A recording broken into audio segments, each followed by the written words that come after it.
And first, a man whose company I always enjoy. He's about to return to the West End stage for a limited season. When asked why he'd been away so long, he replied, "Actually, I'm retired, but in order to keep myself in retirement in the manner to which I'm accustomed, I have to work."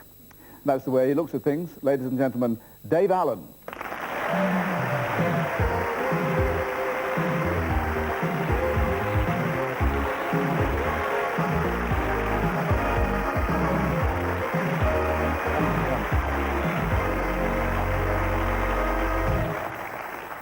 Dave, now it can be told you are an underground star in Romania. It can?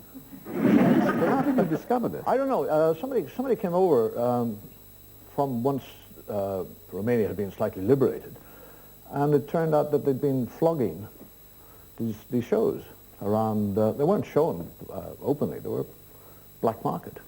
And were they dubbed? Dubbed into Romanian. How did that work? You don't know. Terrible. I mean, can you imagine an Irish joke about the Pope in Romania? Where else are you an underground I've been, cult hero? well, people have tried to ban me in Norway, Finland, Sweden, Australia I was banned. I've been banned a few places. But you're a hero there too. I'm a hero there too. Poland is big, Germany's big. I've seen myself in German, that's extraordinary. The dubbing in German. I mean, I'm sitting on a stool going, I thought, Jesus, I didn't know I spoke the language. That sounds funny, though. Yeah. But what about reaction from fans? Have you heard from them? Well, I mean, recently, I was in London airport waiting to meet somebody. There's hordes of people, like everybody's hordes of people just waiting. And there was a young woman and a young man sitting near the coffee bar with a brand new baby. I mean, it probably had stamped on its head, brand new. It still had a dimple. It looked. And I was standing having a cup of coffee, and I said, "Is it new?" Which is a stupid question. And they said, "Yes, it is. It was born 3 days ago." And she had a slight accent. So I said, "Where are you from?" She said, "I'm from Poland." And I said, "Are you going back to Poland?" She said, "No. We're here to meet my mother, who's come over to see her first grandchild." And she's very excited. She's been on the phone for the last 10 days asking me the weight of the child, the size of the child, how beautiful the child is, what color its eyes.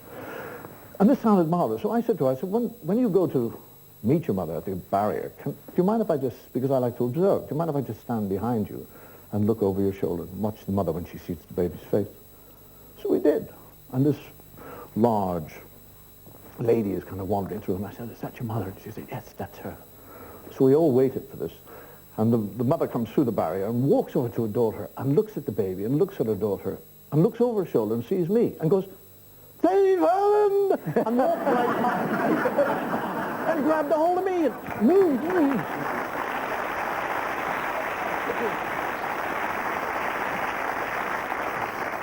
a little bit extraordinary. Anyway, you were successful abroad before you ever hit it in Britain, weren't you? You were in Australia. I went, I did a tour of Australia. I initially got down to Australia originally on the recommendation of Sophie Tucker, who was somebody I'd worked with and became very friendly. And she recommended to somebody down in Australia that I go and work there. So I was offered a contract. And that's really where I started, in a sense. It worked very well for me. Did you explore the outback while you were there? I've seen Australia inside out. The thing about the Australians, you know, the interesting thing about the Australians, if you go to Ireland, the Irish will talk about the writers. They'll talk about Shaw and Wilde and Casey and Behan. Go to Germany, they'll talk about the composers, Mozart, Beethoven. France, musicians and dancers.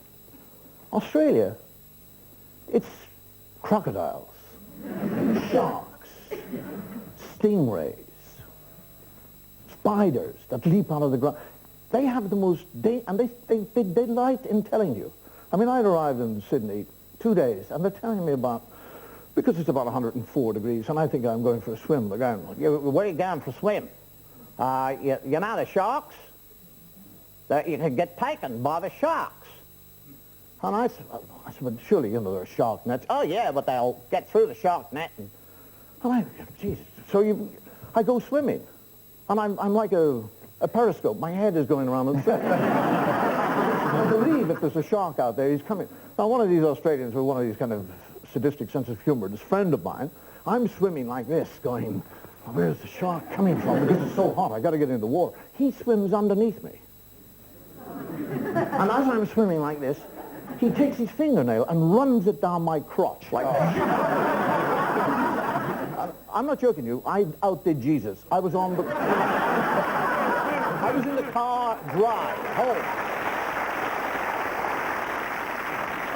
But you're not then naturally heroic. I would have thought I was. There was a couple of examples when I was faced with my own cowardice. First, when I was in Sydney.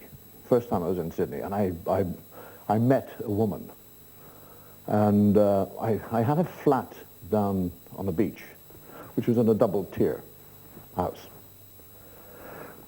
And we went down there for the weekend, and it was all beautiful. I was tanned and sunny, a lot younger than I am. And there was 2 loos in the house, and I was using the loo upstairs, and she tried to get in. And I said, I'm in here. There's one downstairs. And there was a central staircase going down the stairs. So I hear her go down the stairs, tip-top, and then I hear, ah! I'm running up, and I go, my darling, she's in trouble. And I leap out, pulling up my knickers, and I said, what's wrong? She said, there's a funnel web spider down there. And I went, funnel web spider? So we go down the stairs, and there on the door, facing the bottom of the stairs, right there, is the most enormous spider I have seen in my life. I am not joking. It was as big as my hand, and it sat there on the door.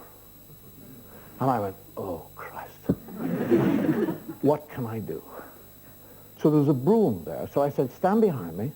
And I get this broom, and I think, if I'll wait, and I go, whack, and I'll crush it with the broom.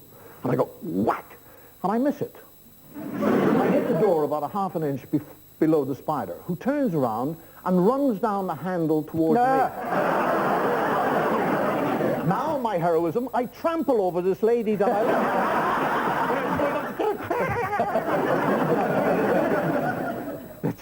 Stay slumped in your chair for a moment.